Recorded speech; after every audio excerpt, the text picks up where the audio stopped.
Hello friends, good morning. গ্রিনি টুকিটাকি আরও একটি নতুন ব্লগে তোমাদের সবাইকে ওয়েলকাম। আশা করছি তোমরা সবাই ভালো আছো। তো আজকে আমি যাচ্ছি হচ্ছে আমার বাপের বাড়িতে। একটা অনুষ্ঠান আছে, অনুষ্ঠানটা খুবই আনন্দের অনুষ্ঠান। সেটা হচ্ছে আমার ভাই বউয়ের স্বাদ। আজকে ওর শ্বশুর বাড়ির স্বাদ, মানে আমার বাপের বাড়ির স্বাদ মানে বুঝতেই পারছো, ওর শ্বশুর বাড়ির স্বাদ 7 মাসের যেটা হয়। তো সেই উপলক্ষেই আমরা সবাই যাচ্ছি। আমার বর যাচ্ছে না, যদিও যাচ্ছি হচ্ছে শুধু আমি আর আমার ছেলে। আর আমার মা তো অনেক দিনই হলো আমার কাছে নেই, আমার মা আমার ছোটো পিসির কাছে রয়েছে।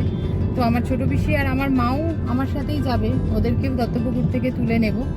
আর ছোটো পিসি যদিও বিকেলবেলা আবার ফিরে আসবে, তবে আমি থাকবো 3-4 দিন।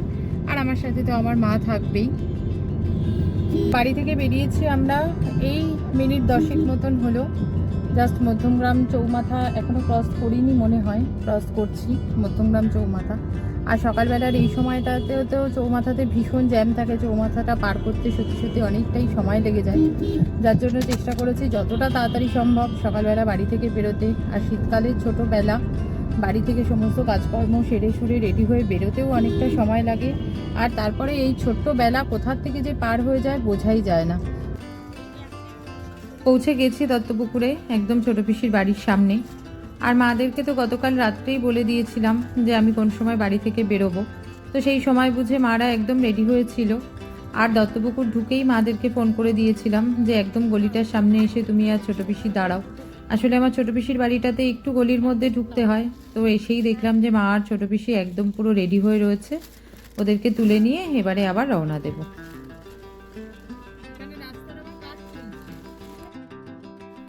অনেকটা রাস্তা পার করে একদম চলে এসেছি কিন্তু বাড়ির কাছে।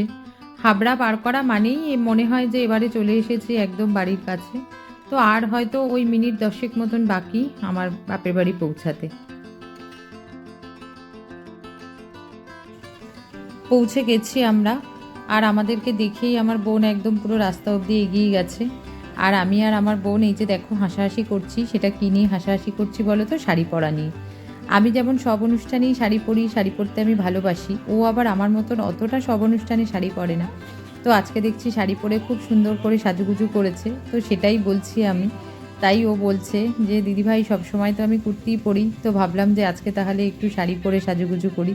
আর আমিও সেটাই বলছি যে কুর্তি আর শাড়ির মধ্যে অনেক পার্থক্য। শাড়ি পরলে দেখতে বেশ একটা অন্যরকমই লাগে। আর এখন আমরা দুজনে মিলে এই যে প্রিয়াঙ্কাকে যে জায়গাটায় খেতে দেওয়া হবে, প্রিয়াঙ্কা মানে হচ্ছে আমার ভাইয়ের বউ যার আজকে স্বাদ, সেই জায়গাটা সাজাচ্ছি ফুল দিয়ে। মেজো কাকিমা বলল যে তোমরা দুজনে মিলে এই কাজটা একটু করো। আর আমার বোন কিন্তু ফুলগুলো আগেই ছিঁড়ে কুচি কুচি করে কাজটা এগিয়ে রেখেছে, যে যাতে সুবিধা হয় আর তাড়াতাড়ি হয়। তো এই থালাটার মাপটা নিয়ে চারিদিকটায় ফুলটা দিয়ে আবার থালাটা তুলে দিয়ে দেবো মেজো কাকিমার কাছে। মেজো কাকিমা ভাতটা বাড়বে। থালার মাপটা নেওয়া হয়ে গেলে তারপরে বাটিগুলোর জন্য তো আর কোনো মাপের প্রয়োজন নেই। যতগুলো আইটেম হয়েছে গুনে গুনে ততগুলো ফুল দিয়ে গোল গোল করবো। আর তার সাথে হচ্ছে মিষ্টি, পায়েস, পিঠে, জলের গ্লাস এগুলোর জন্যও করতে হবে। ফুল দিয়ে বেশ খানিকটা করে আমি উঠে চলে গেছিলাম এই থালা টালাগুলো আনবো বলে। আর আমার বোন বাদবাকি যেটুকু ছিল সেটুকু করছিল। আসলে স্বাদটা দেওয়ার তো একটা সময় আছে, সেই সময়টা তো কোনো মতেই পার করা যাবে না। তো যার জন্য খাবারগুলো সব গুছিয়ে নিয়ে চলে আসছি, যে যাতে প্রিয়াঙ্কা বসে পড়তে পারে আর শুরু করতে পারে। তো এই যে দেখো, এই হচ্ছে আজকে আমাদের হবু মা।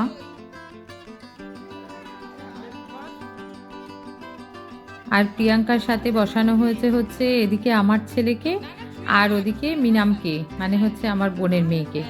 যে ভাগনা ভাগ্নি বাচ্চারা তারাই তো বসে মোটামুটি স্বাদ খেতে। তো মিনাম তো কিছুতেই বসবে না, মিনামকে জোর করে এনে বসানো হয়েছে, বলছে খেতে হবে না, শুধু একটু ছুঁয়ে থাকলেই হবে। মানে প্রিয়াঙ্কা যখন ভাতটা খাবে, তো ওই একদিক থেকে ছুঁয়ে আছে আমার ছেলে, আর একদিকে প্রিয়াঙ্কাকে ছুঁয়ে আছে হচ্ছে মিনাম।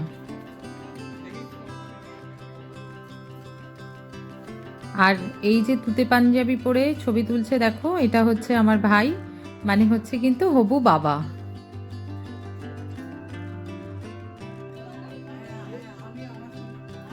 এবারে আশীর্বাদের পালা। সবার প্রথমে আশীর্বাদ করছে আমার মেজো কাকিমা, মানে হচ্ছে হবু ঠাম্মি। যদিও মেজো কাকিমা বলছিল যে আমার পিসিরা রয়েছে বড়, তারা আগে আশীর্বাদ করুক, তো সবাই এক স্বরে বলে উঠেছে না না না, ঠাম্মি সবার আগে, তারপরে বাকি সবাই। তো সেই জন্য সবার প্রথমে মেজো কাকিমা করছে, তারপরে আর আস্তে আস্তে বাকি যারা বড়রা আছে সবাই আশীর্বাদ করবে। নাতি হোক বা নাতনি যাই হোক না কেন, সব থেকে গুরুদায়িত্ব যে পালন করবে সে হচ্ছে ঠাম্মি। সেই জন্য সবার প্রথমে আশীর্বাদটাও কিন্তু ঠাম্মি সারছে, তারপরে বাকি সবাই। আর প্রিয়াঙ্কার দুপাশে যেহেতু একদিকে আমার ছেলে আর একদিকে মিনাম দুজনা বসে আছে, সেই জন্য মেজো কাকিমা আবার আমার ছেলে আর মিনাম ওদের দুজনকেও আশীর্বাদ করলো। তো সেই নিয়েও একচোট খুব হাসাহাসি হলো। এবারে প্রিয়াঙ্কাকে আশীর্বাদ করছে আমার মা, আর আমার মার পরে আরও অনেক বড়রা রয়েছে, তারাও বেশ কয়েকজন আশীর্বাদ করবে। তবে সবাই মিলে আশীর্বাদ করতে গেলে কিন্তু সেটা অনেকক্ষণ সময়ের ব্যাপার, আর অতক্ষণ মুখের সামনে খাবার সাজিয়ে নিয়ে বসে থাকাটাও একটা মুশকিলের ব্যাপার ওর পক্ষে, কারণ একেতেই নিচে বসে আছে, আর তারপরে যদি খুব বেশিক্ষণ বসে থাকতে হয় সেটা ও পারবে না, ওর পক্ষেও কষ্টকর। তো সেই জন্য আমরা সবাই বললাম যে ওরকম এক এক করে আশীর্বাদ করতে গেলে অনেকক্ষণ সময়, তো সেটা করার আর দরকার নেই। তবে আমাদেরকে সবাই আশীর্বাদ করার জন্য খুব জোর করছিল, আমি, আমার বোন, আমার বড় পিসি, আমার ছোট পিসি। তো আমার বড় পিসি যেহেতু এই বাড়ির বংশের বড় মেয়ে, তো সেই জন্য সবাই বলল যে না না, বড় পিসি আশীর্বাদ করবে না, সেটা তো হয় না, বড় পিসি ছোট পিসি আশীর্বাদ করুক। তা তখন আমরাই সবাই বললাম যে ঠিক আছে, বড় পিসি আশীর্বাদ করুক, আর বড় পিসির আঁচল আমরা সবাই ধরে থাকছি। তো আমি, ছোট পিসি আর আমার বোন, আমরা তিনজনা বড় পিসির আঁচল ধরেছিলাম। তো বড় পিসির আশীর্বাদের সাথে সাথে আমাদের সবারই ওকে আশীর্বাদ করা হয়ে গেছে। আর ধান দুব্য দিয়ে আশীর্বাদ করি বা না করি সেটা তো পরের কথা, মনে মনে ওকে আশীর্বাদ সবসময়ই করছি, খুব ভালোভাবে ওর এই মা হওয়ার জার্নিটা ও যেন পার করে উঠতে পারে। এবারে প্রিয়াঙ্কাকে আশীর্বাদ করছে হচ্ছে ভাইয়ের বড় মামি, আর ভাইয়ের বড় মামি লাস্ট। ভাইয়ের বড় মামির আশীর্বাদ হয়ে গেলে এবারে প্রিয়াঙ্কা ভাতটা খাওয়া শুরু করবে। আর আমাদের বাড়ির স্বাদের নিয়ম অনুযায়ী ও যে দু রকমের পুলি দিতে হয়, একটা হচ্ছে নুনের পুলি আর একটা হচ্ছে মিষ্টির পুলি। তো প্রিয়াঙ্কা কিন্তু সবার প্রথমে নুনের পুলিটাই মুখে দিয়েছে, আর নুনের পুলি মুখে দিলে নাকি বলে ছেলে হয়। তো দেখা যাক এবার পুরোটাই সময়ের অপেক্ষা যে আমাদের ভাইপো হয় নাকি ভাইজি হয়।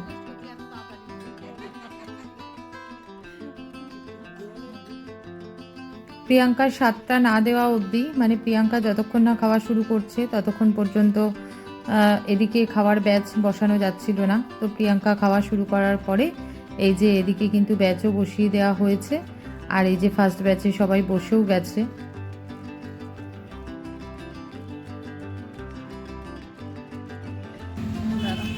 এবারে কিন্তু লাস্ট ব্যাচ, এই যে লাস্ট ব্যাচে পাশাপাশি বসেছি আমরা দুই বোন। ওদিকে বসেছে হচ্ছে আমার মা, তারপরে হচ্ছে বড় মামি, ভাই, আমার ছেলে, মানে বাড়ির যারা যারা আছে আর কি, সবাই এই লাস্ট ব্যাচে বসেছে। আমরা কিন্তু সবাই খাওয়া শুরু করে দিয়েছি। আর আজকে মেনুতে আছে হচ্ছে সাদা ভাত, মাছের মাথা দিয়ে মুগ ডাল, ঝুরি আলু ভাজা, পটল চিংড়ি, ভেটকি মাছের পাতুরি, কাতলা মাছের কালিয়া, চাটনি, পাঁপড়, রসগোল্লা আর হচ্ছে হজমোলা।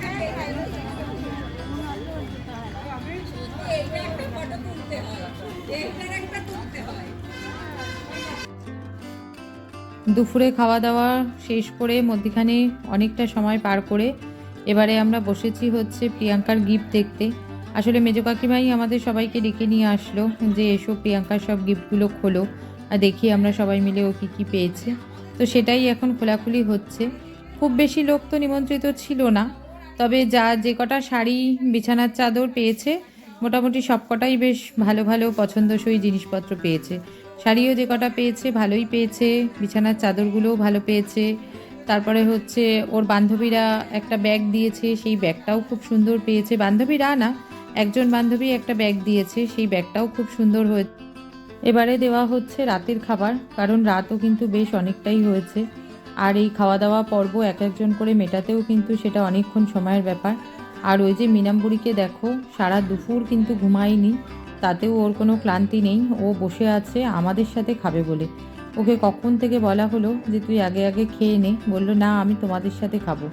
এদিকে কিন্তু ঘুমে চোখ ঢুলে পড়ছে, তাও কিছুতেই খেয়ে দিয়ে বিছানায় উঠবে না। তো এইবারে আমরা বসেছি খেতে, কারণ আমরা যতক্ষণ না বসছি মিনাম ততক্ষণ ঘুরে বেড়াচ্ছে। তো সেই জন্য আমার বোন বলল কি যে দিদিভাই চল আমি আর তুই বসি, যতক্ষণ আমরা না বসবো ততক্ষণ ও কিছুতেই বসবে না। তো আজকে রাতের খাবার দাবারের সাথে সাথে আমার আজকের ব্লগটা আমি এখানেই শেষ করছি। আমার আজকের ব্লগটা যদি তোমাদের ভালো লেগে থাকে তো একটা লাইক করে দিও, আর কমেন্ট করে জানিও আমার ব্লগগুলো তোমাদের দেখতে কেমন লাগছে।